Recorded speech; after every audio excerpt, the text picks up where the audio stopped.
Hello and welcome to today's lesson. In today's lesson, we're going to be looking at multiplying a whole number by a fraction. Before we get started, I want to go ahead and preface again that we're going to be looking at a differentiated learning style. I talked about it in the previous lesson how our learners learn differently.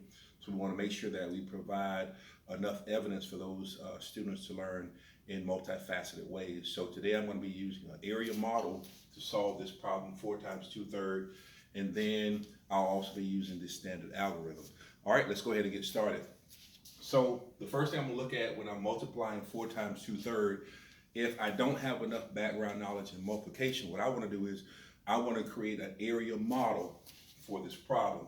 So the first thing I wanna look at is the 4 times 2/3. So I wanna look at that whole number, all right? So with that whole number, I also wanna kind of think about in terms, I like to use pizza, for example. So I'm going to use this, I'm going to represent this 4 as 4 whole pizzas. So I'm going to actually draw that out. So here I have, and I like to use squares because it's a lot easier to kind of divide those parts equally. So I'm going to start with 4 pizzas, 4 whole pizzas. So I'm going to create those. That's one. That's my second whole pizza.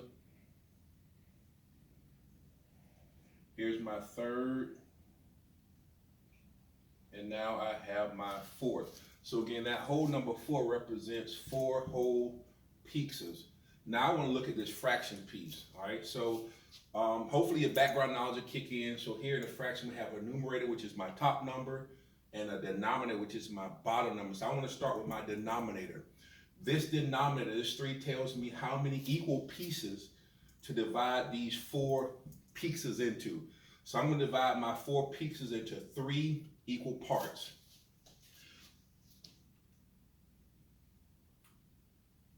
All right, so here's my first one divided into 3 equal parts. I also need to do it with my second pizza. And we want to try and make them as equal as possible. I'm going to do the same thing for my third pizza. And then finally for my fourth pizza. So as you can see, I have 4 pizzas, 4 equal pizzas divided into thirds. So now for my numerator, this numerator is telling me how many pieces I'm going to use or how many pieces I want to shade in. So I'm going to go ahead and shade in 2 equal pieces on each pizza. So if I shade in this first one, all right, so this is 1 out of the 3 or 1/3.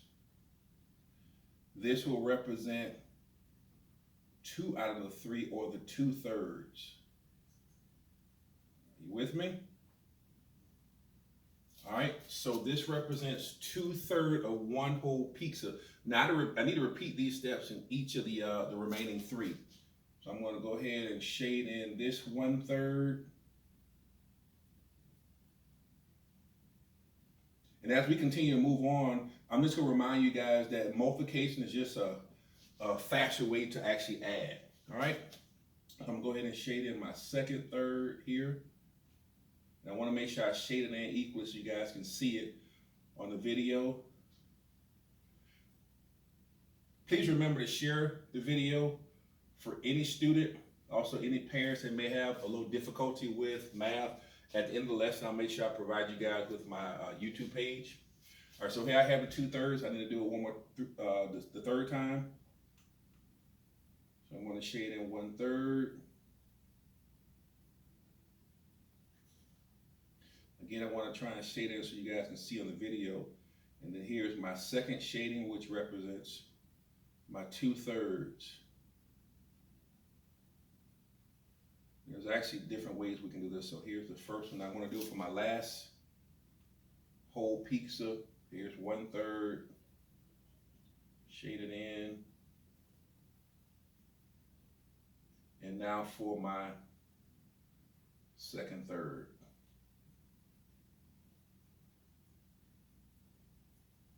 All right, so I have 1/3 here. I have 1/3 here. 1/3. 1/3. third, a third, and then another third. All right, so this area model represents this actually standard algorithm.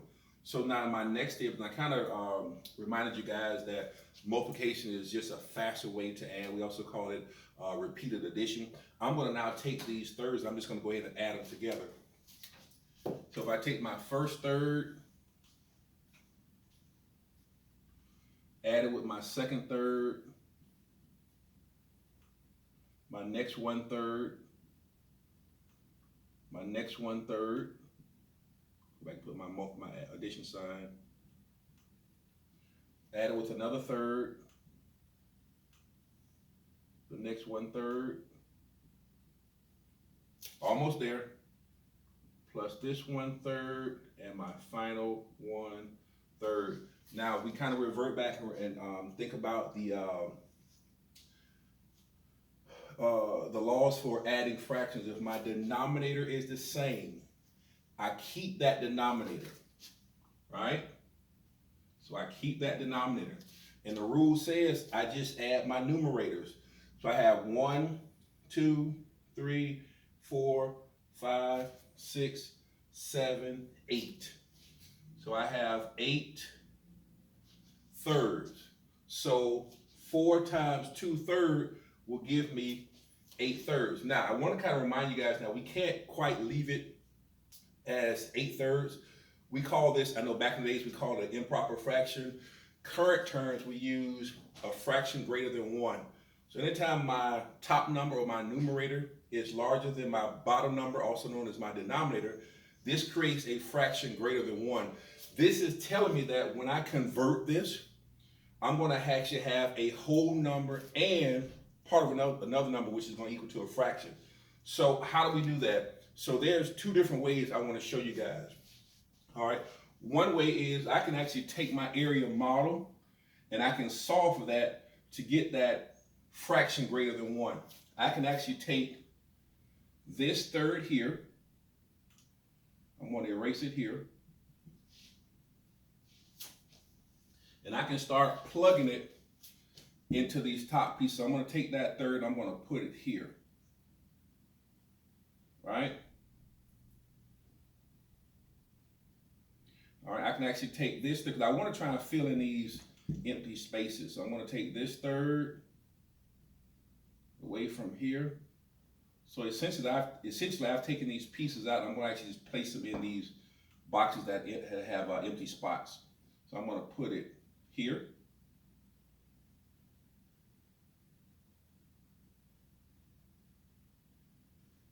All right, so now these are now full pieces. These are whole pieces.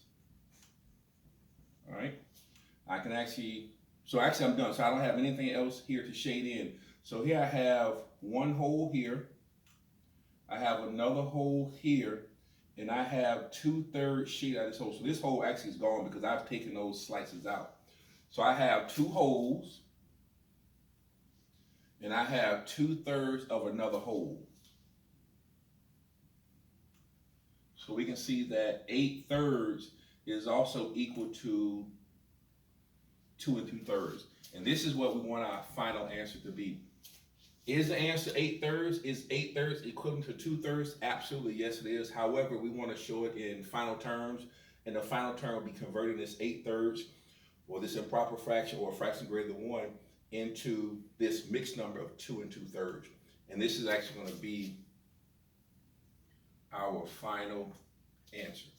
Okay, so this is how we multiply a whole number by a fraction using an area model. All right. The next step I want to show you is actually the actual algorithm. We're going to take away the area model and just kind of go straight through the problem with the actual algorithm. And usually when students are doing the algorithm, they're a little bit more versed in the multiplication piece. So we're going to show that. And again, just want to remind you guys again that this is the differentiated learning styles. So I hope that you guys understood this area model. Now let's look at the standard algorithm.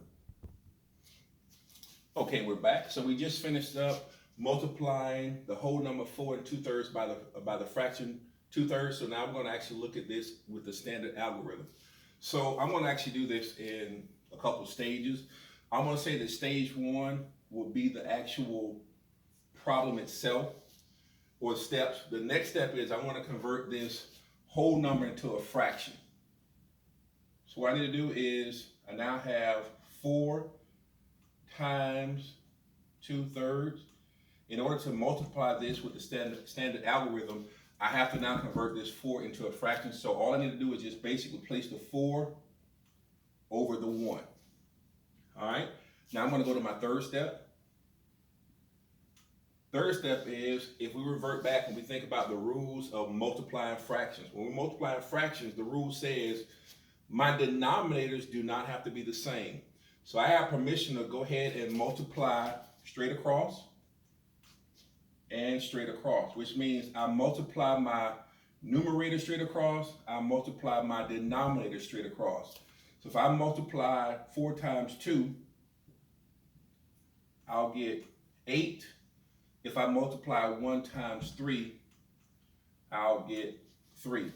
So same answer that we got in the last problem with the area model. This is just showing that students are a little bit more versed in the multiplication piece. All right, so again, we have that improper fraction or also a fraction greater than 1 because my numerator is larger than my denominator. So I need to convert that. I need to change this into a mixed number. This is telling me that because my numerator is larger than my denominator, this is telling me I'm going to have a whole number and part of another number, which is going to be a fraction. So how do I convert that? I'm going to basically divide 8 by the 3. All right, so this is going to take us back to just standard division. So I'm going to multiply 8 divided by 3. All right, so I'm saying to myself, how many groups of 3 do I have in 8? I have at least 2 groups of 3 and 8. I'm going to come back and multiply the 2 times 3, which will give me 6. My next step is to subtract these 2. When I subtract 6 from 8, I'm left with 2. So this 2 right here is going to represent my whole number. I have 2, and this 3 is actually going to come down and represent my fraction. So I'm going to put this over 2/3. I'm going to now take this fraction and bring it up here to meet this whole number. So I'm just going to basically slide this 2 over. That's going to be my whole number. And this fraction is going to come up and meet it. So I'm left with 2 2/3. So again, same answer we got in the previous problem using area model. How can I check this? For the advanced student, I can actually take this mixed number and convert it back into the fraction greater than 1 just to kind of check my work. So I can actually multiply this piece and then add.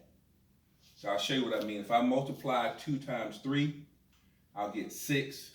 If I add 6 plus 2, I get 8. And I just bring this 3 over, so I get the 8/3 again. So I know for a fact by checking my work that the 2/3 again is my final answer. All right, so this is how we multiply a whole number with a fraction using the standard algorithm. Please be sure, I'm going to erase this really quick. Actually, I'm going to keep it up so you guys can see it. I'm going to actually put my YouTube page off to the side. And I really encourage you guys to share this with other students and other parents. I know sometimes it may be difficult, even in a school setting with a teacher in front of you, to be able to teach this and for our students to learn it. So now it's a lot harder now that our students are actually at home. So again, I encourage you guys to share the lessons. This is my YouTube page. Please feel free to share with other students. If you actually just type in my entire name,